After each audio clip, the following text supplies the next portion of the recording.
akoze atya okubanga afuna olubuto alina polycystic ovarian syndrome. She was told that she has polycystic ovarian syndrome. She is trying to get pregnant and she has polycystic ovarian syndrome. She's asking herself, what is the best solutions for polycystic ovarian syndrome? In this live session today, GERALD MASSA, the fertility coach, I'm going to discuss polycystic ovarian syndrome. Remember, if you have questions related to polycystic ovarian syndrome, you can ask your questions down below in the comments. I will be able to reply to all your questions. Polycystic ovarian syndrome is a hormonal disorder. It is a condition which is actually characterized by insulin resistance. It is a condition which is evidenced by irregular periods, and it's also a condition which is actually characterized by a woman having ovaries that are filled up with follicles. Ndikogera ku kirwadde ekya polycystic ovarian syndrome.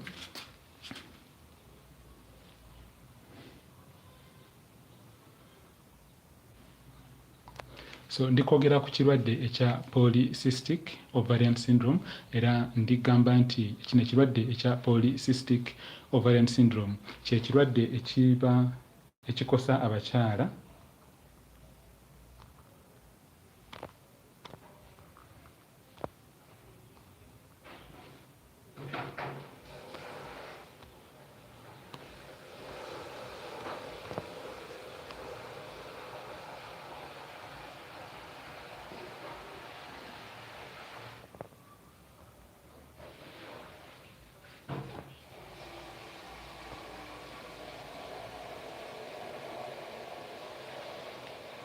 In today's live session, we are talking about polycystic ovarian syndrome.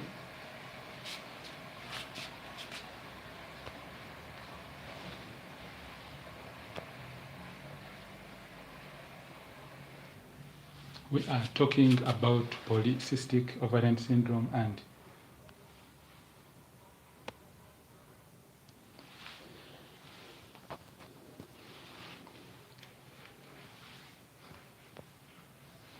so in today's live session, we are talking about polycystic ovarian syndrome. And if you have been asking yourself, what is polycystic ovarian syndrome?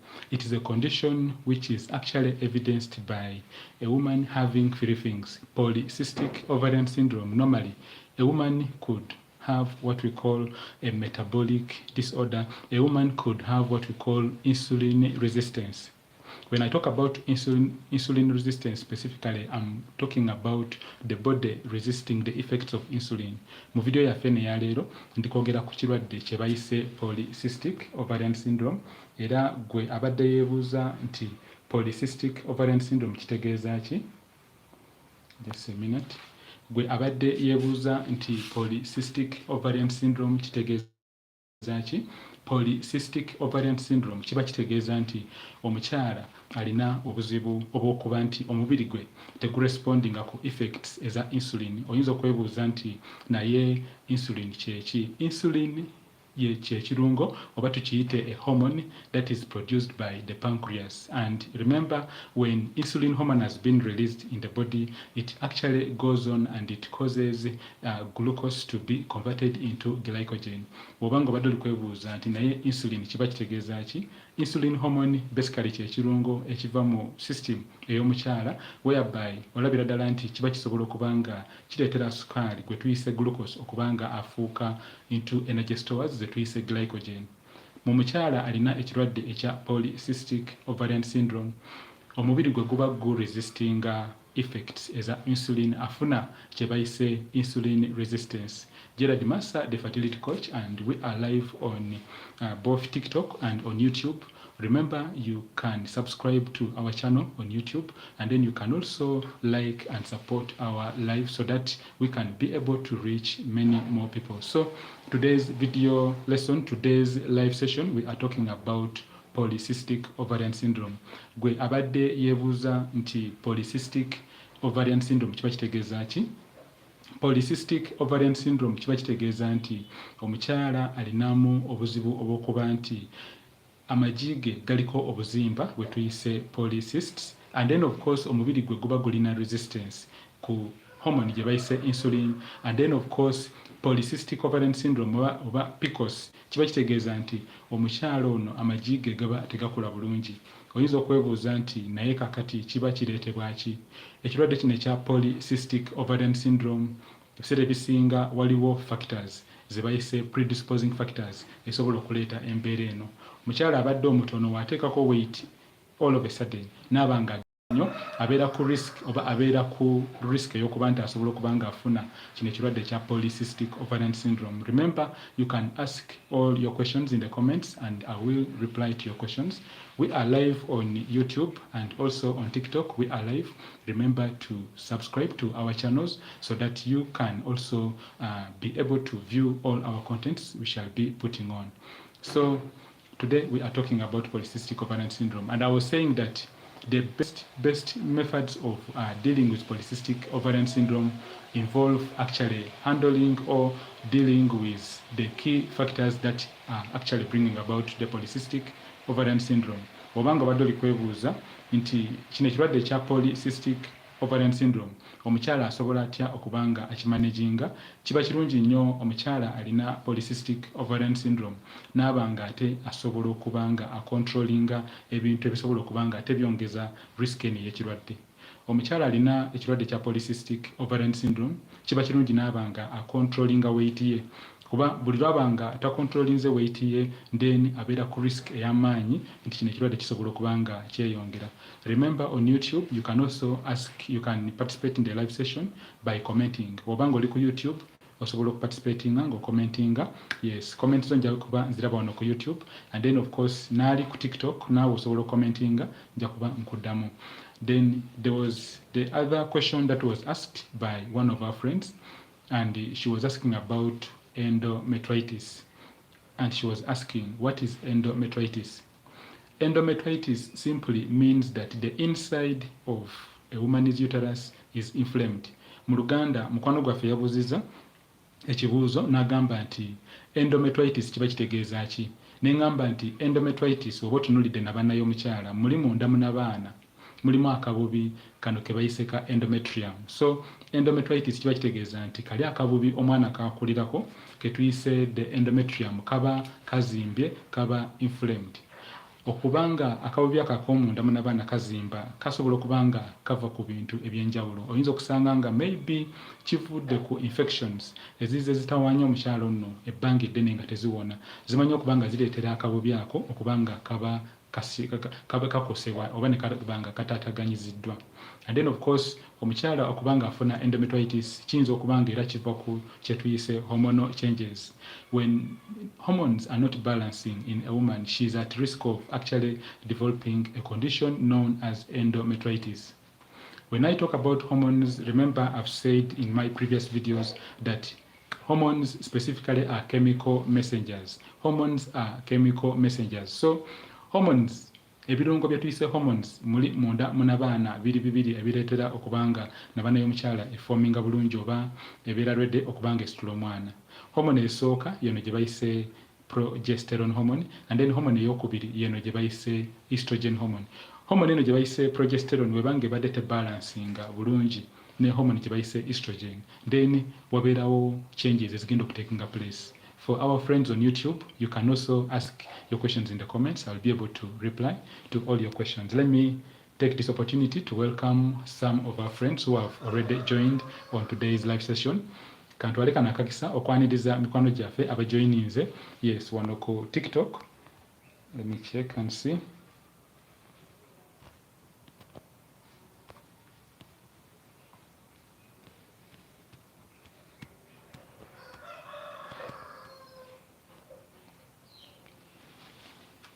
Okay, we have Momo Nana. Momo, thanks for joining today's live session. Yes, thanks for joining and thanks for supporting Momo Nana. I really appreciate. I'm really humbled. Thanks for joining today's live session.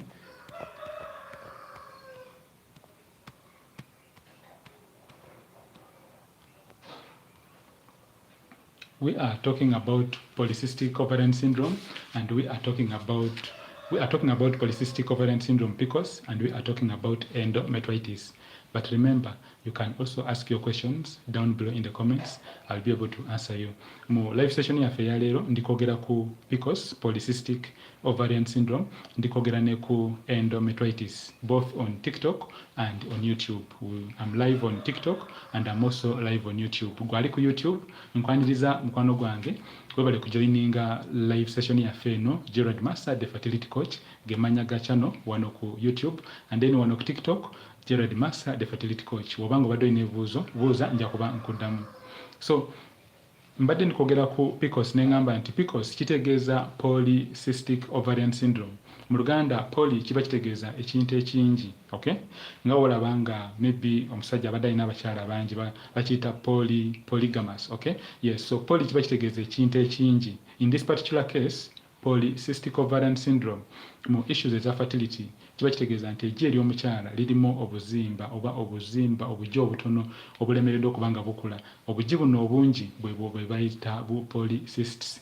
Babuyita bu cysts kuba bubeeramu amazzi ge tuyise follicular fluid, and then of course buba tebusobola kukula kuba kimanyiddwa bulungi nti mu mukyala wabanga abadde alabye periods ze leero n'alaba periods z'enkya n'olunaku oluddako, ideally amagi ge galina okubanga gakula ne gava mu stage esooka gye tuyise the primary stage, ne gagenda mu stage eyokubiri gye tuyise the secondary stage, and then ne gagenda mu stage emaliriza gye tuyise the stage of ovulation oba the dominant stage whereby an egg, a mature egg, ebeera released, ejjiri ne ligenda okufuuka omwana libeera released, okay? Ne liba nga lifuluma. Omukyala alina ekirwadde kya polycystic ovarian syndrome, tukiyita PCOS. Omukyala alina condition eyo, amagi ge gaba tegasobola kukula nga bwe galina kubanga gakula mu mukyala atalina PCOS. I was explaining in Luganda and I was saying that when a woman has PCOS, her eggs do not undergo the 3 stages of growth. When a woman has PCOS, her eggs remain in the follicular phase. They actually remain in that early phase whereby they are not growing. They are so small, they are actually more than 10 in number if you do an ultrasound scan. And these eggs are actually not growing. And that's why they are called polycysts. Okay? So just because these small eggs or these small swellings are located on the ovaries, they are called polycystic ovarian syndrome because they are located on the ovary. They are not growing. And remember, I was talking about polycystic ovarian syndrome and I was saying that one of the ways of managing polycystic ovarian syndrome is looking at the factors that can be actually adjusted. These include Nabisubi Margaret, wabali kusomesa musawo. Wow, Nabisubi Margaret, wabali kujoininga ku YouTube. Yes. Wano ku TikTok, yes, tulinako mikono gyaffe abajoininze. Nene ku YouTube, Margaret Nabisubi, wabali ddala kubanga ojoininze. Yes, nsanyuse nnyo Margaret nkutumiddeko. Yes, nkutumiddeko era abantu baffe bonna bagambe mbatumidde. Wabali kusiima, wabali kubeerako ku YouTube. Kitegeeza kinene nnyo. Ne ku TikTok mikwano gyange abali ku TikTok namwe mbatumiddeko. Mwebalire ddala okubanga mufiisizaawo ku kadde. Tuli kusoma ku polycystic ovarian syndrome, tuli kusoma ne ku endometriosis. Abakyala bangi bali kwebuuza polycystic ovarian syndrome kitegeeza ki? PCOS kitegeeza ki? Ye omukyala alina kino kirwadde kya PCOS asobola okufuna olubuto oba nedda? Answer eri nti omukyala alina ekirwadde kya PCOS asobolera ddala okubanga afuna olubuto. Goal oba the target erina okuba nti alina okubanga abeera afuna management oba agenda ewa dokita we n'amuteeka ku management ey'okumanaginga PCOS oba amuteeka ku treatment ey'okubanga PCOS eno bagijjanjaba obulungi. PCOS singa ebeera stabilized, omukyala asobolera ddala okubanga afuna olubuto. Ne bw'obanga okoze research n'onoonyerezaako ojja kulaba nti abakyala bangi abalina PCOS naye nga bafuna embuto. Omukyala alina PCOS n'abanga tasobodde kufuna lubuto, ebiseera ebisinga kiba kiva ku factors ez'okuba nti maybe PCOS eno tebadde controlled bulungi. Maybe PCOS eno nga condition teweereddwa budde kubanga bazuula exactly PCOS eno bagicontrollinze batya. Kuba tukimanyi bulungi nti polycystic ovarian syndrome kyo ng'ekirwadde mu bakyala kireetera okubanga ekisawo kino eky'omukyala eky'amagi kye bayise the ovarian tissue, okay? Ekisawo ekibeeramu amagi. Ekisawo ekyo instead of amagi okubanga gakula bulungi mu mukyala alina PCOS, obugi bwe buba butono nnyo busigala mu stage eyo esooka gye bayise the follicular stage. Ogenda okulabanga amagi ge tegali kukula bulungi. Oyinza okusanga nga maybe ali kufuna obujjanjabo bwa PCOS, okay? naye ate nga weight eri waggulu nnyo. Sigambye nti abatono oba abakyala abatono mu weight tebafuna PCOS, nabo bafuna PCOS, naye PCOS ebeera precipitated oba ebeera eyongezebwa nnyo mu mukyala wabanga badde ataddeko weight nga nyingi nnyo. So singa oba ogenze mu ddwaliro ne bakugamba nti yes, scan eraze nti olina PCOS oba olina polycystic ovarian syndrome, kiba kitegeeza nti amajigo gaba gajjuddeko obuzimba obutono ennyo nga tebuli kkula, gaba gajjuddeko obugi obutono ennyo nga tebuli kkula. Oba olina okumakinga sure nti ocontrollinga weight yo, oba kubanga otandika ku kye tuyise a weight reduction plan, olina okumakinga sure nti otandika kuba nti osobola okuluzinga weight. Oluzinga otya weight osobola ogiluzinga nga ocontrollinga yo calorie intake. Ocontrollinga yo calorie intake olina okuba nga ocontrollinga ebyo ebintu by'oba olya oba emmere gy'oba olya, olina ocontrollinga emmere ereetera okuba nga ate eyongeza okuba nti omuntu agejja. Katugeze ebintu nga maybe ebirimu amasavu amangi and then ebintu ebirimu glucose omungi, olina okuba nga obicontrollinga. Sinakindi osobola okuba nga otandika ku kye bayise intermittent fasting.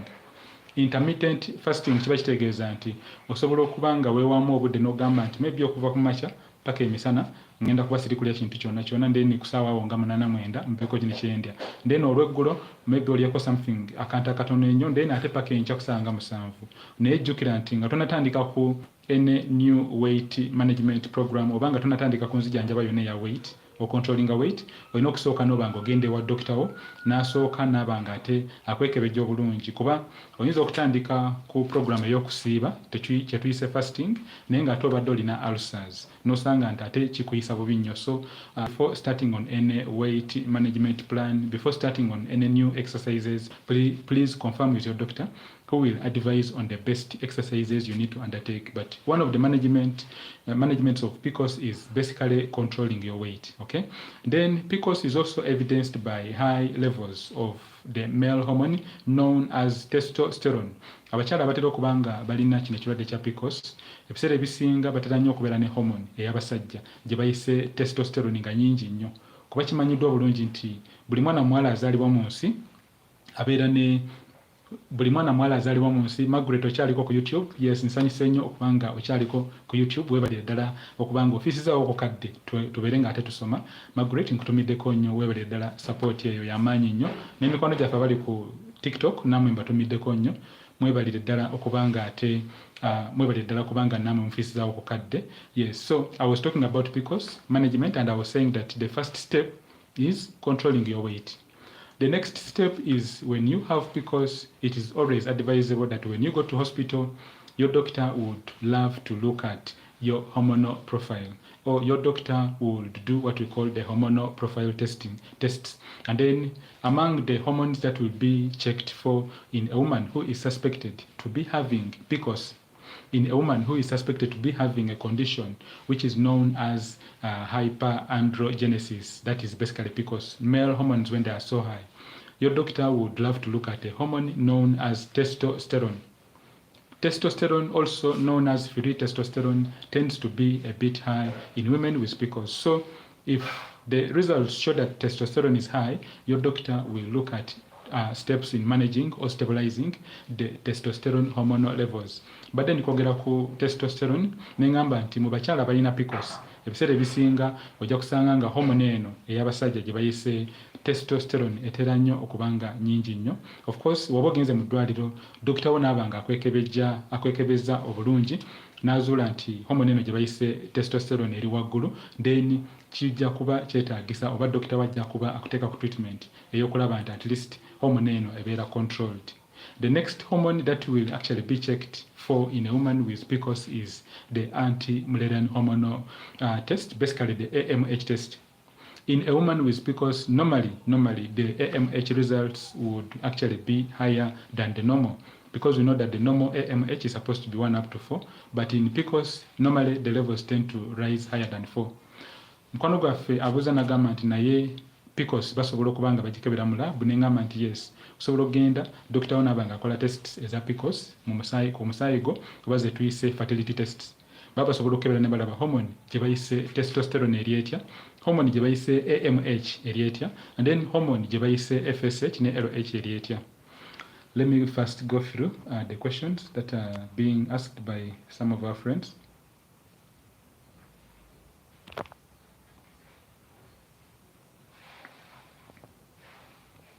Let me first go through. Okay, we have Miriam on TikTok. You are most welcome. Samuel Okiro, you are most welcome. Thanks for joining. Sassy, thanks for joining. I really appreciate. You are most welcome to today's live session with me, GERALD MASSA, the fertility coach.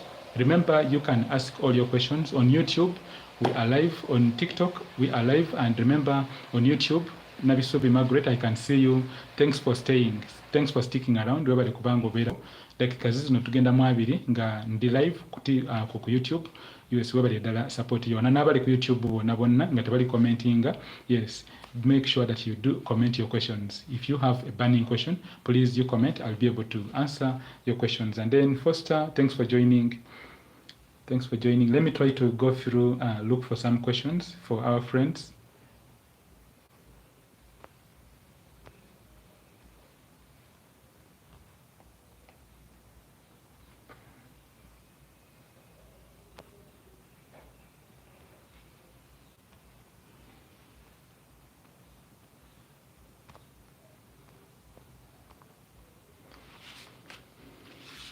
Okay, thanks. Keep the questions coming in. Keep the questions coming in. Yes. So that when I begin answering, I'll go through them at once. Keep the questions coming in.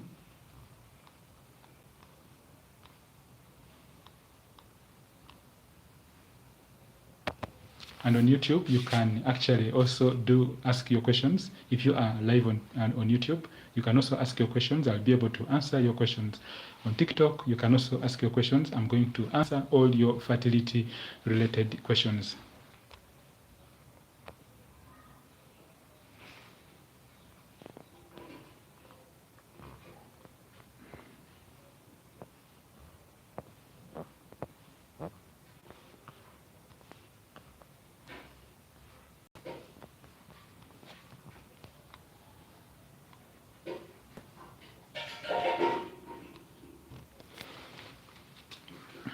Okay, Babazi, thanks for joining.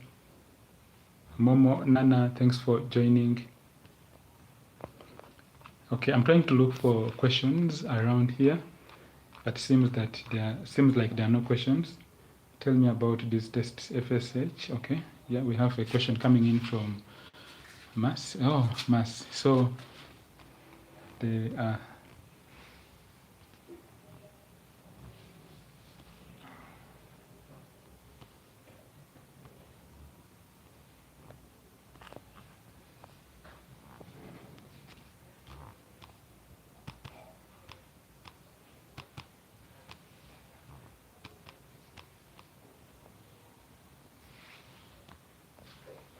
Okay, let me go through the questions. Let me go through. Tell me about these tests. Okay, then the first question is coming in from a friend, and she's asking about FSH, LOH, and prolactin. She's saying that I should tell her about Daiklas. Yes, Daiklas, I can see you. Thanks for joining today's live session. Daiklas, yes, thanks for the support. Really appreciate, really humbled. Yes, so tell me about these tests, FSH, LOH, and prolactin. Mukono gwaffe abuziza ekibuuzo n'agamba nti njogere ku hormone gye bayise FSH, LOH ne prolactin on YouTube. I hope you can hear me. FSH, LOH, and prolactin. First of all, we shall begin by talking about FSH and LOH. I always tell my friends that FSH and LOH are the foundations of fertility. If you are asking yourself, what is FSH and what is LOH? Specifically, in a woman's brain, there's that part known as the hypothalamus. The hypothalamus releases a hormone known as GnRH, which runs to the pituitary gland down, and then, of course, specifically the anterior pituitary gland, and then, of course, there's going to be production of two hormones, FSH and LOH. The FSH hormone specifically makes the eggs to grow from the first stage to the second stage, that is from the primary stage to the secondary stage. So in a nutshell, FSH is the first hormone that brings about the growth of the eggs. When these eggs reach the secondary stage, there's going to be a second hormone known as LOH, which is going to be released. And LOH, I call this the finalizer. It comes in and then it brings about the whole process of ovulation. mukwano gwaffe abuuza n'agamba nti njogere ku hormones ebbiri FSH ne LH neŋŋamba nti mu bwongo bw'omukyala mulimu akatundu bakayise the hypothalamus. Akatundu kano akali mu bwongo bw'omukyala kafulumya hormone gye bayise gonadotropin releasing hormone GnRH. Hormone eno gye bayise GnRH weba eyiika ng'eyita mu musuwa gwe bayise the hypophyseal portal system, tewetaga bikwasa bino bya kisawo naye ng'ate ndikwogera ku FSH egyetya okuba nga ebeerawo kuba bwe tuba tutegedde gy'eva then of course tujja kuba tutegeera byegenda okukola. Okay, so hormone gye bayise GnRH weba ng'eyise mu musuwa guno gwe bayise the hypophyseal portal system ejja kuba egenda mu katundu ak'obwongo ke bayise the anterior pituitary gland. Anterior pituitary gland, jjukira waliwo ne posterior pituitary gland. Wemba ndikwogera ku FSH ne LH ngenda kustickinga ku part gye bayise the anterior part of the pituitary gland. So the anterior pituitary gland weba efunye message oba obubaka buno okuva ku hypothalamus, anterior pituitary gland egenda kufulumya hormone gye bayise FSH egenda kuyiika mu musaayi gw'omukyala egende paka ku magi ge tugayite the gonads. Weba etuuse ku magi g'omukyala ejja kuba egaleetera okuba nga gakula. That is assuming that omukyala ono alabye periods leero n'enkya n'olunaku oluddako n'azimaliriza. Waba azimaliriza bw'ati hormone gye bayise FSH egenda kuba eyiika then ejja kuleetera amagi ago okuba nga gakula gave mu stage esooka gagende mu stage ey'okubiri. Kitegedde bulungi mukwano gwange. So gwe omukyala obanga obadde olina cycle ey'ennaku 28 olina cycle ey'ennaku 29 kiba kitegeeza olaba periods zo leero bala nnaku 14 olunaku olw'14 egirigenda kuba lifuluma naye nga tetunatuuka okumanya ku lwaki egi eryo liba lifuluma erigenda okufuuka omwana. FSH follicle stimulating hormone yetandika buli kimu kyonna kyonna. Okay, ng'obanga ombuuziza nti naye FSH ya mugaso ki? FSH ereetera amagi okukula. Kiba kitegeeza omukyala wabanga abadde agezezaako okuba nga afuna olubuto naye nga tali kufuna lubuto kyandibanga probably alina obuzibu ne hormone gye bayise FSH follicle stimulating hormone. Eyinza okuba nga weeva teri kuvaayo mu normal quantities. Okay, oba nedda eyinza okuba nga eri kuvaayo mu normal quantities naye ate weetuuka ku magi teri kubanga exertinga effect yaayo oba weetuuka ku magi egatuukako ne gatunulira kutunulizibwa eti tegaleetera kukula. Bintu bingi ebisobola okuleeta embeera eno era nkyogerako nnyo neŋŋamba nti akatundu ke bayise hypothalamus, akatundu ke bayise pituitary gland ne amagi ag'omukyala ge tuyise the ovaries oba the gonads, ebyo ebintu ebisatu eba tebiri communicatinga. Omukyala ayinza okutambula ddwaliro ku ddwaliro nga tali kufuna lubuto just because alina a miscommunication. Hypothalamus teri kucommunicatinga ne pituitary gland. Pituitary gland teri kuweereza bubaka eno wansi ku magi nti kati mutandika okukula. So FSH is responsible for eggs growing from the first stage to the second stage, from the primary stage to the secondary stage. I think you get this very clearly, my friend. Subire tokitegedde bulungi. Next time you see FSH on your report nga maybe okebedde FSH kimanye nti ye hormone ereetera amajigo okubanga gakula okuva mu stage esooka ne gagenda mu stage ey'okubiri. Kwano kafabuza n'agamba nti njogere ne hormone gye bayise LH, luteinizing hormone on YouTube. Wow, Margaret, what can I do to boost my eggs? I mean, ngamanafu. Yes, Margaret on YouTube ngenda kuddamu. Yes, stick around mukwano gwa ntoko wa Margaret. Nindamu katonamaliza wano ku TikTok ndi kujja ku YouTube nkuddemu. So the next hormone our friend asked is what we call LH hormone, luteinizing hormone. She's asking and she's saying, what is LH hormone? What is the luteinizing hormone? Luteinizing hormone, remember I said that FSH and LH, they move hand in hand. If FSH is the first in the field, when it does its function of the eggs growing from primary to secondary, it's going to rest and then LH is going to come in. LH is the finalizer. LH is the finisher. LH is the hormone that causes everything to actually enter the final phase. In other words, LH hormone does the whole process of ovulation. Kwano gwafabuza n'agamba nti LH hormone yekola ki? LH hormone yo gye tuyita the finalizer mu mupiira tuba tugiyita the striker yeteeba. LH hormone yeviirako egirino werikuze okubanga livaayo ne lyetongola ne lijja ne lyabika ne liva mu kisawo kye tuyise the ovarian tissue ne lijja ne lituula mu luseke. We liba litudde mu luseke mu part ey'oluseke olw'omukyala gye tuyise the ampullary part. ejjero lijja kutuula awo litandike oba lirinde okubanga omukyalo ono abeera ne bbaawe, and of course bwebanga babadde bonna mu kino ekiseera abagenda kufuna olubuto. Wabanga tasobodde kubanga afuna olubuto ng'abadde ne bbaawe mu kiseera ekya ovulation, then tugenda kudda ku LH tubuuze LH hormone eri etya, eri within the normal oba nedda. Okitegedde bulungi mukono gwange. So FSH ereetera amagi okukula okuva mu stage esooka ne gagenda mu stage eyokubiri naye temaliriza. Then LH hormone evaayo yo nemaliriza. Era okumanya LH hormone eri responsible okubanga emaliriza process eno yonna yonna. LH hormone oba luteinizing hormone webanga etuuse, okay, yes, ne ku YouTube subire nti mukyaliko, yes, so LH hormone eno webanga ebadde etuuse mu katukite kisaawe oba LH hormone webanga etuuse ku magi gano ag'omukyala agali mu secondary phase, egenda kudetermininga oba egenda kujjayo egirimu. Okay, jukira waliwo n'eddagala tusobola okukola bino byonna byendi okwogerako whereby baziyita stimulatory drugs oba ezireetera okubanga process eno taking place mu bakyala bata ovulating, naye ndi kwogera ku kye tuyise natural conception nga tolinnya mu ddwaliro naye ng'oli kwebuuza bino bitaking place bitya okubanga omukyala afuna olubuto. LH hormone webanga etuuse mu system ey'amagi ag'omukyala gano ge tuyise agali mu stage ey'okubiri gye tuyise the secondary stage.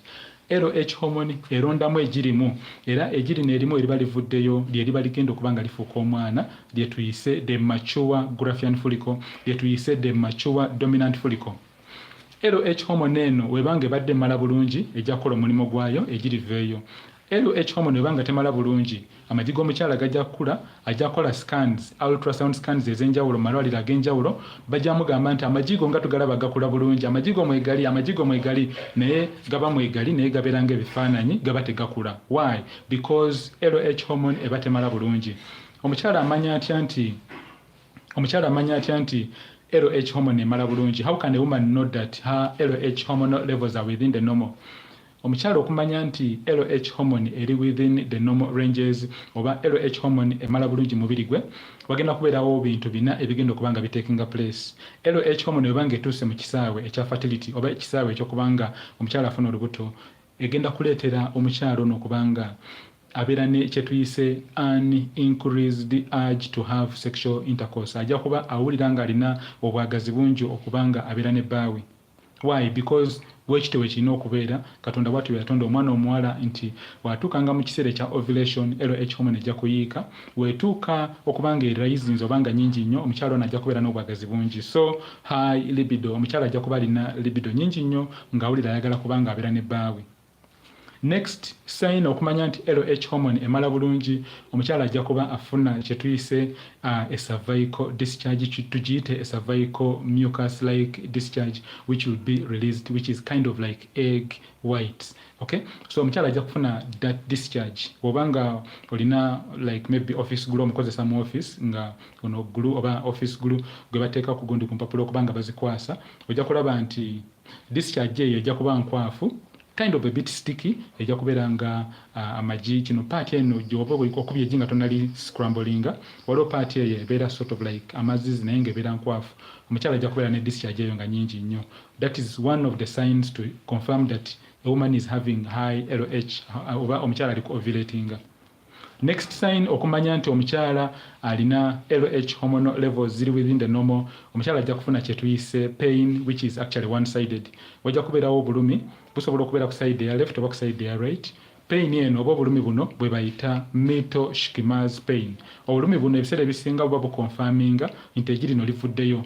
My friends, keep tapping on the screen, keep sharing the live the live session so that many of our friends can join. Keep tapping on the screen. Yes, namwe abali ku YouTube mbatumiddeko mwebalire ddala okubanga muli kulaba live session eno. GERALD MASSA, the fertility coach, nziramu ebibuuzo byo ebya fertility. Njogedde ku FSH, njogedde ku LH, ndowooza tukitegedde nti LH yemaliriza, FSH yereetera amagi okubanga gakula.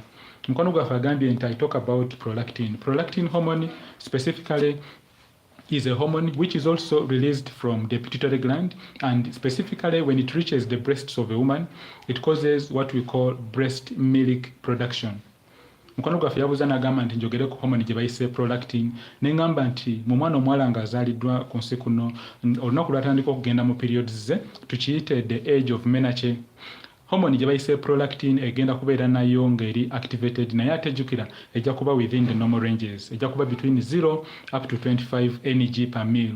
Omwana ono omuwala waakula n'aba nga agenze mu bufumbo afunye olubuto, then of course akasawo kano ak'omwana kali ku kisenge kya nabaana, implantation has taken place successfully, then kiba kitegeeza nti omubiri gwe obwongo bwe bujja kusensinga nti yafunye olubuto, and then obwongo bwe bwe busensinga nti yafunye olubuto bujja kuba bufulumya hormone gye bayise prolactin. Era prolactin hormone eno bwebanga eyiise mu mubiri gw'omukyala ejja amabeere ag'omukyala egaleetera okuba nga gafulumya amata amangi. Mu luzungu tukiyita breast milk production. So prolactin hormone is a hormone that is responsible for breast milk production. And then of course there's also another hormone which is responsible for milk letdown, okay, known as oxytocin. But this normally happens when a woman has carried a pregnancy successfully up to term, and immediately she gives birth like this. When she puts the baby on her nipple, okay, there's going to be that sucking reflex which will take place, and as soon as that reflex, that sucking reflex of the baby sucking milk, as soon as that whole action takes place, then the brain is going to release another hormone known as oxytocin. And specifically oxytocin hormone is that hormone that is responsible for milk letdown.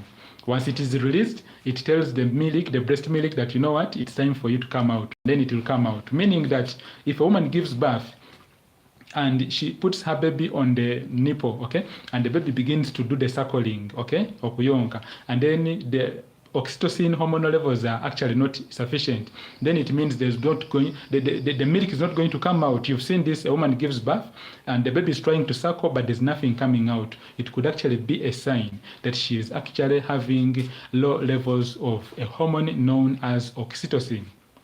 So our friend said that I talk about FSH, I talk about LH and prolactin. I hope you've got the answer. On YouTube, Margaret, webali eddala kubanga okyaliko, nabisuubi Margaret, mukwano gwange nkutumiddeko nnyo. Yes, mukwano gyaffe bonna bonna bagambe mbatumidde nnyo. Yes, so mukwano gwaffe abuziza Margaret abuza nagamba nti what can I do to boost my eggs? I mean amajinga manafu. Of course, omukyala okubanga aboostinga amajigwe, ndikuddamu Margaret wano ku YouTube, omukyala okubanga aboostinga amajige. Ebiseera ebisinga tulina okubanga tusooka ne tumanya amajige manafu ku level ki. Kuba kyangu nnyo omukyala okugamba nti amajige manafu naye ng'ate tagenzeeko mu ddwaliro okukonfaminga amajige manafu up to what extent, okay? Yes, mukwano gwaffe yabuuza ku YouTube n'agamba nti akoze atya okubanga boosting amajige bwe gabanga gabadde manafu, ne ngamba nti kirungi nnyo n'asooka n'akonfaminga exactly amajiga no manafu up to what extent, okay? Wabanga azudde nti maybe gali up to this extent, then ne management oba enzijanja ba doctor agenda omuteekako agenda kubesinga nnyo ku results eza amajige okubanga manafu up to what extent. Waliwo levels ez'okubanga amaji manafu, waliwo levels whereby amajiga ba manafu naye nga gakatandika butandisa okubanga manafu, waliwo levels ez'okubanga amajiga omukyala manafu naye ng'ate gagenderera, okay? Yes, nga gatandisa okubanga manafu naye ng'ate gagenderera as in gali ku increasing okubanga gongera okubanga ganafuwa. And then waliwo levels nga manafu naye nga gali mu zero nga tewali wadde okuba nti maybe gasobola okubanga gaboostingibwa. So okumanya levels ezo ez'amagi nti either manafu oba si manafu, mikwano gyaffe bali ku TikTok, temwerabira kujjako ne ku YouTube nako ndi live. Yes, GERALD MASSA, the fertility coach. So omukyala wabanga abadde ayagala kukonfaminga nti amajige manafu up to what extent, aba alina ogenda mu ddwaliro alabe doctor we, an endocrinologist oba n'alaba doctor we, a fertility expert, n'abanga amugaidinga ku tests ezisobola okuba nga zikolebwa okumanya amajige manafu up to what extent. Test ki esobola okubanga ekonfaminga nti amajige omukyala manafu oba si manafu? Test eno bagiyita the AMH test, the anti-Mullerian hormonal test. Margaret agambye gali mu 0.68. It's okay, ngenda kutuukayo eyo. Yes, ngenda kuddamu paati eno ya 0.68 Margaret. So test esobola okukolebwa ku mukyala ayagala okumanya oba amajige manafu up to what extent. Test eno bagiyita the anti-Mullerian hormonal test, AMH test. Waliwo ne test endala esobola okukolebwa ku mukyala okumanya amajige manafu up to what extent. Test eno gye bayita the follicular count ultrasound scan oba gye tuyise the follicular count ultrasound scan, tugiyite the antral follicular count ultrasound scan. Test eno ebeera scan eno eyaffe eya bulijjo scan gy'omanyi ka TV naye ng'ate olina okuva mu periods ne wayitawo ennaku 10 then n'ogenda n'okola test eno oba ennaku 11. Basically olina okola test oba olina okola scan eno ng'oli mu kiseera ekya ovulation. Okola scan eno ng'oli mu kiseera ekya ovulation tusuubira nti wagenda kubeerayo egirimu erigenda okuba nga livaayo lyetongole. Egirino erigenda okuvaayo lyetongole lyeryo lye tuyise the dominant follicle. Walina okubeerawo n'amagye amalala ge tuyise the antral follicles aga surroundings lino egye erigenda okufuuka omwana, era singa okola scan eno gye tuyise the antral follicular count ultrasound scan naye neeraga nti terimu wadde giriona lyonna libaliddwa. Okay? Dokita tasobodde kulaba wadde gi wadde n'erimu, then ye sign esooka nti maybe amagi gandibanga maybe manafu. Kati ate wokukwata scan gye tuyise the antral follicular count ultrasound scan n'oteekako ne test ey'omusaayi eno gye bayise the AMH test oba the anti-Mullerian hormonal test. Ebyo bibiri dokita wabigaata awamu n'alaba nga scan teyalabye magi gonna gonna oba yalabyemu obujinga butono, and then of course ne AMH n'eraga nti omukyala ali mu maybe anything less than 1 kuba normal AMH erina kubeera between 1 up to 4 ng per mil, nanograms per mil. Okay, but this varies, this actually fluctuates according to the age of the woman. Mukyala abanga akoze test ya AMH kirungi nnyo n'okubanga ate n'emyaka gye gibeera put into consideration kuba omwana omuwala ali mu myaka 2 omukyala ali mu myaka 2 AMH ye eyinza obutabanga ey'omukyala ali mu myaka 45 n'okudda waggulu. Wabeerawo those changes naye ng'ate zisinziira nnyo ku myaka egy'omukyala. So the AMH test specifically esobola okonfaminga, naye ate mukwano gwaffe yabuuziza n'agamba nti akoze atya okubanga agaboostinga. N'engamba nti singa amanya at what level amagi gano level gye galiko okubanga manafu, then boosting egenda kuba nnyangu nnyo. Eddagala ki erisobola okubanga likozesebwa okubanga omukyala boostinga amagi ge? Eddagala mulimu ebika bingi nnyo. Okay? Kuba ideally videos zetukola wano ku TikTok ziba for educational purposes only. Sobola kutandika gamba nti kati genda omirezi n'empeke kuba buli mukyala abeera ne condition eyenga yanjawulo nnyo, oba olina okugenda ewa dokita wo n'akola tests ez'enjawulo ezeetaagisa, then dokita wo ye kennyini ajja kusalawo agambe nti yes, okusinziira ku results ezivuddemu mu kwekebejja olina kubeera ng'ogenda kulina eddagala oba olina okuba ng'ogenda kulina eddagala. Avoid self medication, tewe medicatinga. Togamba nti kati nawulidde video bagamba supplement eno egenda akola ku kino, supplement eno egenda akola ku kino. Kyandibadde kirungi n'osooka mu ddwaliro n'olaba dokita wo, then dokita wo kennyini n'aba ng'akuteeka ku ddagala lyakakasa nti yes, lino ligenda kuba likola okusinziira ku kino. Kuba omutindo gw'amagi guyinza okuba nga guli wansi naye nga kiviira ddala mu katundu ke bayise the hypothalamus nga tekali kufulumya hormone gye bayise GnRH nga teri kumala bulungi, gye tuyise the gonadotropin releasing hormone nga teri kumala bulungi. Gwe wodduka n'omira supplements ate nga hormone eri okutawaanya yeno gye bayise GnRH nga wandibadde weetaaga enzijanjaba oba okutereeza hormone eyo eri mu bwongo gye bayise GnRH, gwe n'ofuna supplements ate oyinza okusanga nga kituufu supplements nungi, zirimu vitamins, zirimu ebintu bingi zijja kuba zikuyamba, naye ate kyandibadde maybe kyetaagisa ne batereeza hormone eno gye bayise GnRH, gonadotropin releasing hormone.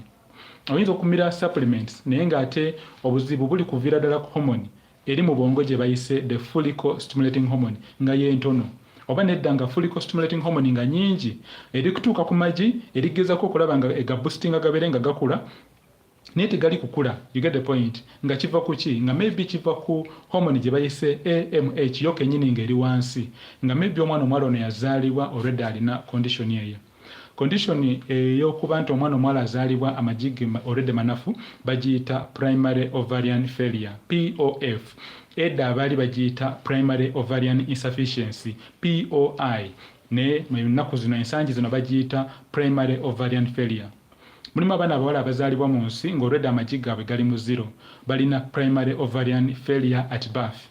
Naye nga ye aba takimanyi. Omwana omuwala ajja kukula agende mu kusomera, asome bulungi, amalize okusoma, agende mu bufumbo, bakole embaga, and then of course batuuke ku kiseera eky'okubanga banoonya ezadde, naye ate ogenda okulaba nga bafunamu challenges okubanga bafuna ezadde. Why? Omwana omuwala yali takimanyi, lino ebbanga lyonna lyamaze ku nsi, yali takimanyi nti yazaalibwa alina ekirwadde kye bayise primary ovarian failure. Okay? POF. primary ovarian failure gaba gafairinga dda amagi already yagenda okuzaalibwa ku nsinga already amagi manafu. So singa bazuula nti omukyala abadde alina kino ekirwadde. Yes, thanks for appreciating Margaret. Thanks really for appreciating. Webale kusiima. Yes, so singa omwana ono omuwala azuula nti bamuzaala alina ekirwadde kino ekya primary ovarian failure, then obujjanjabi busobola okuba nga bumuweebwa okulaba nga at least wabaawo at least ekikyuka ku magi ge. Oyinza okwebuuza n'ogamba nti naye ate omwana omuwala asobola okuzaalibwa ku nsinga already amagi ge gali mu zero. Omwana omuwala asobola okuzaalibwa nga already amagi ge tegakula. Kyolina okumanya kiri nti omwana omuwala nga badde akyali mu nabaana eya maama we nga akyali mu womb, okay? Omwana omuwala ono nga akyali baby nga akyali mu nabaana, baby girl nga ali ku myezi 4 myezi 5. Omwana ono abeera n'amagi 6,000,000 ku 7,000,000. Omwana ono nga azaaliddwa ku nsi agenda kuba asigazaamu amagi 1,000,000 ku 2,000,000. And then of course omwana ono omuwala nga akuze atuuse ku myaka 15 agenda ku myaka basically ku myaka 12-13 lwatandikira bw'ati okulaba periods ze, omwana ono omuwala agenda kuba asigaza amagi 23,000. Then of course omwana omuwala nga ayingidde emyaka 3. This is according to studies which were done mu misomo egyakolebwa ku gundi ku bantu abakyala ab'enjawulo, bazuula nti ku myaka 35 n'okudda waggulu omwana ono omuwala abasigaza amagi 10,000 ku 15. Omwana ono omuwala kasita ayingira bw'ati emyaka 4 abamu abasigaza amagi nga 1,000, abamu abasigaza egirimu, abamu baba basigaza amagi 2. Azin amagi g'omukyala gaba gakendeera ennyo okuviira ddala ng'akyali mu lubuto. Ekibuuzo kiri nti ki ekyatuukawo? Oyinza okwebuuza n'ogamba yi naye kijja kitya? Omwana ono omuwala ng'akyali mu nabaana ng'akyali mu lubuto lwa maama we yalina 6,000,000 ku 7,000,000 ez'amagi. Ki ekyatuukawo kuba nti we yayingira bw'ati emyaka 35 yasigaza amagi 2,000 oba yasigaza amagi 3,000 oba yasigaza amagi 10,000. Amagi ge gaba ga undergoinga ekintu kye bayise apoptosis oba atresia of the eggs. Oyinza okwebuuza apoptosis kitegeeza ki? Atresia of the eggs kitegeeza ki? Apoptosis kigambo kya Luzungu, kigambo kya Lusawu, naye kiba kitegeeza nti omwana omuwala ng'azaaliddwa mu nsi buli lunaku oluyitawo, buli week eyitawo, buli mwezi oguyitawo amagi ge gagenda kuba gakendeera omutindo. Weekityo wekyali era weekityo wekiri mu bakyala abasinga, era ojja kulaba nti buli mwezi oguba guyitawo omukyala amagi ge gaba gakendeera omutindo. Omukyala ayinza okwebuuza naye ku lwaki omwana eyasooka, okay, namufuna like omukyala ayinza okwebuuza n'agamba ku lwaki olubuto olwasooka yalufuna mangu, okay, oba yabeerako ne boyfriend omulundi gumu oba yabeerako ne bbaawe omulundi gumu n'afunirawo olubuto. Then ki kituusewo nti wamaze okutuuka mu bufumbo n'asettlinga down aligezaako okulaba ng'azzaako omwana oba abaana be yazaalako aligezaako okulaba ng'abazzaako naye nga kigaanye. Kino kye bayita apoptosis or atresia of the eggs. Amagi g'omukyala gakendeera omutindo buli mwezi oguyitawo, buli wiiki eyitawo, buli mwaka oguyitawo. So I think okay 0.6. Okay, then mukwano gwaffe yagambye nti AMH ye eri mu 0.68 nengamba nti 0.68 obanga obadde ogiroundings off Margaret ojja kulaba nti ogenda mu 0.7 which is actually not so bad. With 0.7 as long as ensekezo ziri normal, as long as nabaana eri normal, akabubi kana ak'omunda akanabaana ke bayiseka endometrium ekabanga kali healthy, ensekezo nga ziri normal, baawo tata w'abaana nga badde talina buzibu bwonna, enkwaso ze ziri very normal, zimala bulungi, zirina omutwe, zirina obulago, zirina obukira, and then of course zisobola okuba nga ziswiminga obulungi kye bayise progressive motility, and then of course zino eziri non progressive ezitali kutambula oba enfu eziba nga ntono nnyo nga eziri progressive, enkwaso eziri progressive nga ziri nga nyingi nnyo, percentage ya progressive nga eri higher than the non progressive, okay, kusinziira ku report ey'enkwaso. Then kiba kitegeeza osobola ddala kubanga oba ofuna olubuto. Obanga tosobodde kufuna olubuto nga AMH ewadde badde eri mu 0.7 ofunye eddagala eri boostinga, doctor wakutadde ku ddagala eri boostinga, then kiyinza okubanga maybe waliwo obuzibu obulala obuli okulemesa okubanga toli kufuna lubuto. Maybe ekkubo enkwaso mwe ziyita liyinza okubanga lyaziba, that is enseke eziyinza okubanga maybe ze zaziba nga kituufu amagye ga boostinze naye ng'enseke ze zirina obuzibu. Oyinza okusanga ng'enseke tezirina buzibu bazoozaamu naye ng'ate nabaana yerina obuzibu.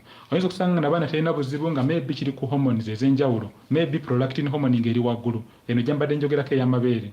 prolactin hormone webanga erinnye ereetera omubiri gw'omukyalo okulowooza nti ono omukyalo already ali lubuto aba teyeetaaga kufuna ate lubuto lulala. So prolactin hormone webanga eri waggulu naye esobola okulemesa omukyalo okufuna olubuto. Etya ereetera omukyalo okulowooza nti ye yamala dde okufuna olubuto. And that's why omukyalo ono buli kiseera aba awulira amabeere nga gamuluma, amabeere gazimba ne gapinduka, waganyigako bw'ati amata gaba gafuluma. High prolactin hormonal levels zisobolera ddala okubanga zilemesa omukyalo okufuna olubuto. Era hormone gye bayise prolactin webanga eri waggulu, kino ekirwadde bakiyita hyperprolactinemia. Okay, let me go through some other questions.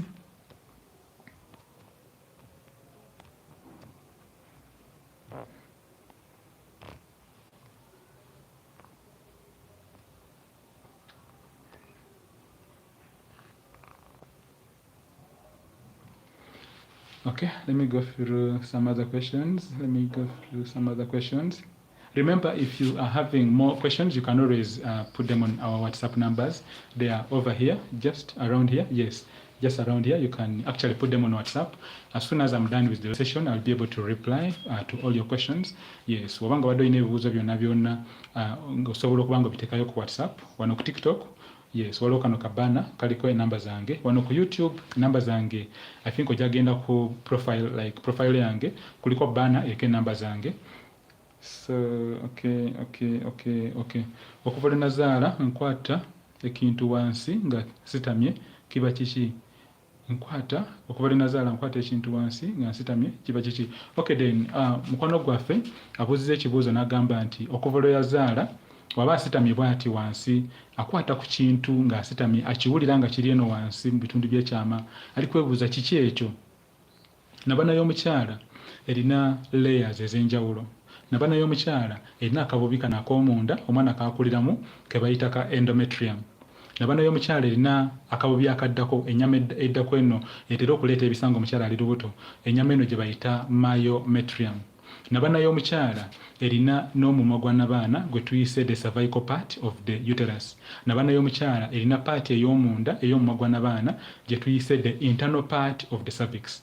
Then waliwo ne external part of the cervix.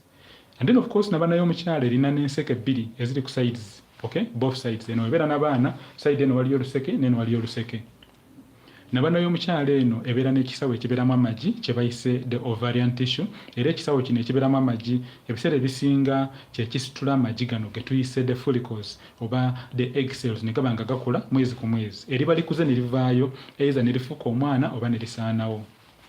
Omukyala wabanga abadde afunyemuko ku changes nti omumwa guno gwa nabaana kubajjukira gwe gusooka yeno wansi bwe guba gutandise okuzimba, oba wabanga abadde alinamuko obuzimba obulala obw'enjawulo bwe tuyise bu polyps nga bubadde buli either mu bitundu ebyekyama nga abadde takimanyi tagendangako mu ddwaliro, oba nedda nga abadde alina bu polyps oba obuzimba buno ku mumwa gwa nabaana. Ebiseera ebisinga buli lwabanga asitamye bw'ati ayinza okufiiringa sort of like a mass, ayinza okufiiringa ekintu ekiringa ekizimba, ye ne yeebuuza n'agamba mpulira ekintu ekiringa ekyagala okufuluma, naye buyinza okubanga either buzimba bwe tuyise bu polyps, buyinza okubanga buzimba bwe tuyise bu Bartholin's cysts, buyinza okubanga maybe buli kuva kuba nti just generally omumwa gwa nabaana guzimbye. And that's why ab'ebyobulamu Ministry of Health yateekawo negamba nti buli mwana omuwala aweze emyaka 10 years okudda waggulu kyandibadde kirungi n'abanga agenda ne yeekebejjebwa obulwadde bwa kansa just okumakinga sure nti ali safe. Okay, sigambye nti kino kyali okuwulira wansi kitegeeza nti kansa, nedda, si bwe nti weŋŋambye, naye ŋŋambye nti kirungi n'ogenda n'okola test eya kansa w'omumwa gwa nabaana, kuba mu kwekebejja okwo nga balikebera kansa w'omumwa gwa nabaana tomanya kye basobola kulaba. Gwe kino ky'obadde ozoowulira mu kukebera awo oyinza okusanga nga ate bakiraba bulungi ennyo. Sinakindi n'okolayoko ne kasikaani ke bayise a transvaginal ultrasound scan oba ke bayise a transabdominal ultrasound scan oba ke bayise a gynecologic ultrasound scan. Genda mu ddwaliro erikuli okumpi okole scan, and then of course kola ne check up eya kansa w'omumwa gwa nabaana. Ebintu ebibiri ebyo bijja kuba byongera okulaga exactly buzibu buli kuva ku ki, ku lwaki oli kuwulira ekintu ekyo ekiri wansi. Next question, I need help. Mukwano gwange abuuziza ekibuuzo n'agamba yeetaaga obuyambi. Teekayo ebibuuzo byo. Kindly ask your questions here. I'll be able to reply. Yes. So, and then of course, if you are not okay with putting your questions here, you could actually come on WhatsApp.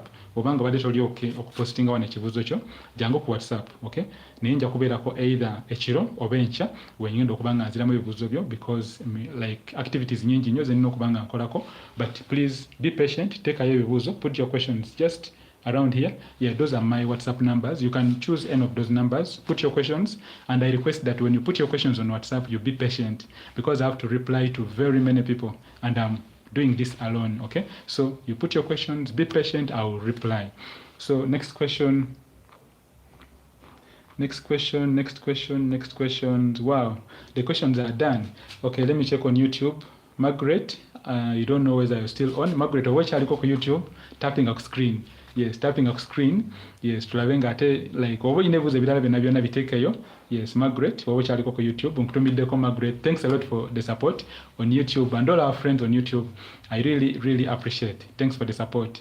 Yes, we start small. So on YouTube tewali buzibu bwonna Margaret webalira ddala mukwano gwange, webalira ddala support eyo ku YouTube. Yes, naye wano ku TikTok ebibuzo biri kubanga bijja bingi nnyo, naye ne ku YouTube nayo tujja kuba tugendayo mpola naye nga Margaret webalira ddala. Yes.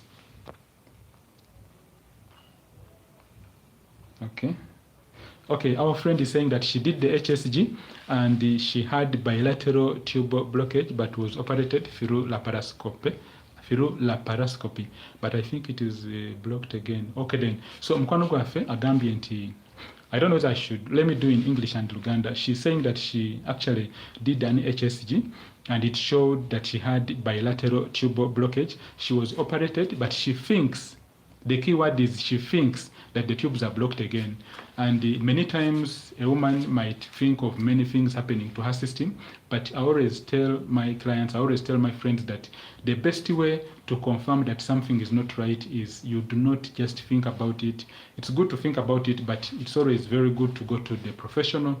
It's always very good to go to your doctor, a doctor near you, who will do the proper tests on you to really confirm what you are thinking about. Is it the truth or it's just in your mind? So my advice is, if you really think that you could be having issues with your reproductive system, kindly go to a hospital near you, talk to your doctor, then the doctor will do the necessary steps. I mean, the doctor will most likely maybe repeat the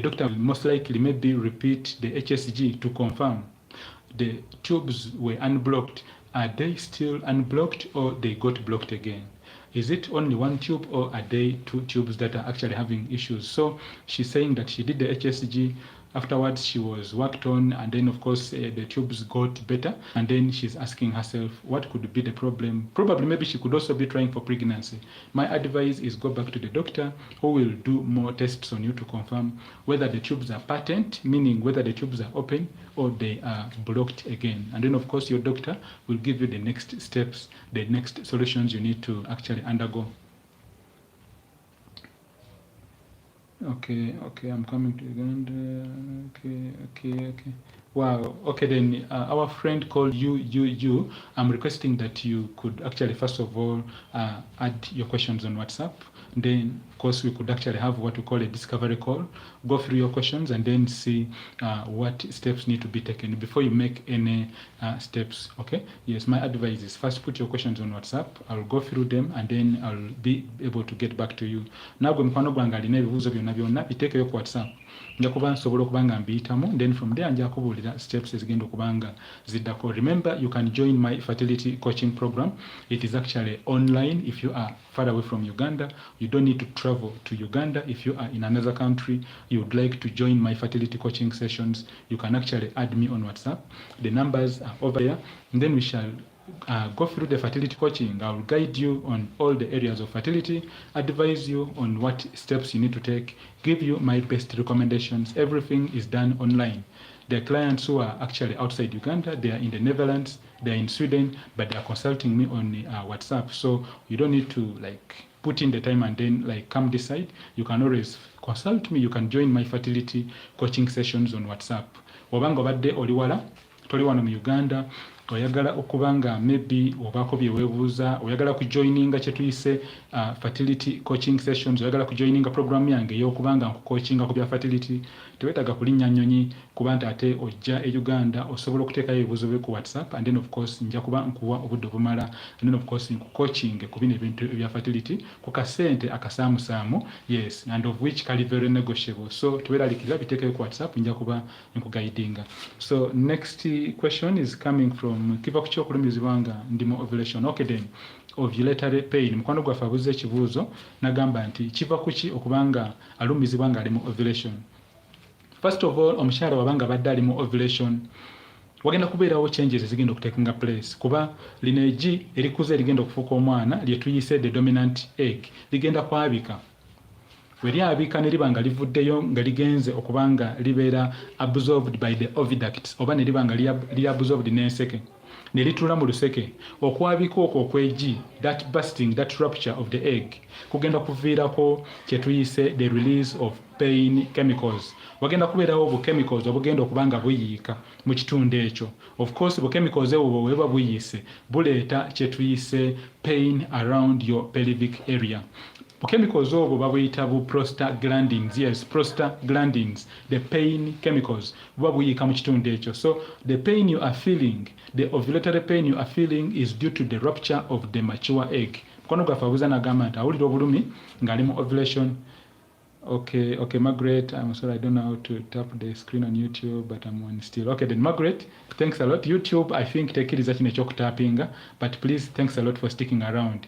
Yes, it's now 60 minutes nga tuli fena wano ku YouTube, nga tuli fena wano ku TikTok, webalire ddala. Yes, TikTok allows tapping on the screen, but YouTube does not allow tapping on the screen. But still, your support is really, really appreciated. Waba okyaliko ku YouTube for 1 good hour, Margaret, I'm really, really, really humbled. Kuba bingi byondibadde okola. Okay, wandibadde oli ku businesses zo, wandibadde oli ku mirimu gyo, naye for 1 good hour oli ku YouTube tuli followinga kirungi nnyo, simidde ddala mukwano. Yes, so I was talking about ovulatory pain, and I was saying that the pain, yes, on TikTok, thanks for tapping. The pain a woman feels during ovulation is what we call ovulatory pain. It is very, very normal. Omukyala okubanga ali mu ovulation n'awulira pain. So toyina kweralikirira nti maybe waliwo obuzibu. That pain has been documented even in the books. Bagiyita mito-Shikimaz pain. Most women who are ovulating, they feel that pain, but there are some of our friends, they are women, but they do ovulate, but they do not feel that pain. But most of the women feel it. It's a normal phenomenon. It's a normal thing. My tubes block, please, I need your help. You kindly, I've seen your questions, but please come on WhatsApp, okay? Yes, I believe you have like lots of questions to ask, and the time on TikTok might be kind of a bit limited because I have to sign out in a few minutes from now, but you come on WhatsApp because WhatsApp stores the messages. Even if I don't reply today, tomorrow I can reply, okay, due to the busy schedule. So put on WhatsApp, I will be able to reply to your questions. Okay, then one of our friends, abuuza n'agamba nti eyo scan yammeka. I believe she's asking about the HSG scan. HSG scan oba tugiyite the hysterosalpingogram X-ray. Eno scan ey'enseke. Ebifo ebyenjawulo birina different prices, okay? Sigenda kwogerera amalwaliro gonna agali mu nsi nti kati gano gakola wegati, gano gakola wegati, oba gakyajinga sente weziti, naye kyemanyiko kiri kimu nti eri between $10,000 ku $20,000. Zo other facilities zikyajinga $3,000 oba 4. It depends on the facility, it depends on the hospital, it depends on the country you're doing the HSG from, okay? She was asking about the HSG price, and I was saying that different hospitals have different prices. Yes, amalwaliro ag'enjawulo galina different prices. Oyinza okusanga nga abamu bakyajinga maybe $10,000, abamu $15,000, abamu $20,000, abamu $3,000. So ekyo nga kyo olina okugendayo mu ddwaliro we bagenda okolera HSG n'otuuka ku reception no booking, and then the team at that particular hospital, the reception team, banaba ba staffs ababeera ku reception bajja kugaidinga nti HSG wano tugikolera sente weziti, HSG wano tugikolera sente weziti. So you go there personally, get the correct pricing from there. Yes, so okay, transvaginal scan yo eraga ki? Okay, then transvaginal scan eraga ki? Transvaginal scan ebeera scan nga eno eya bulijjo, naye just enjawulo eri ku transvaginal scan is that kagundi kabayita ka probe kano akakozesebwa okubanga kasika amayengo ago oba akakozesebwa okubanga kaleeta amayengo ago ku screen kabeera so close to the cervix, kabeera so close nti kaleeta messages oba images eziri much more clearer. obuuza n'ogamba nti transvaginal scan ekola ki? Sorry about that. So transvaginal scan specifically, yes, transvaginal scan specifically eraga ebifaananyi ebya reproductive system oba ebyanabaanayo naye ng'ate eraga nga kwegamba biri so clear.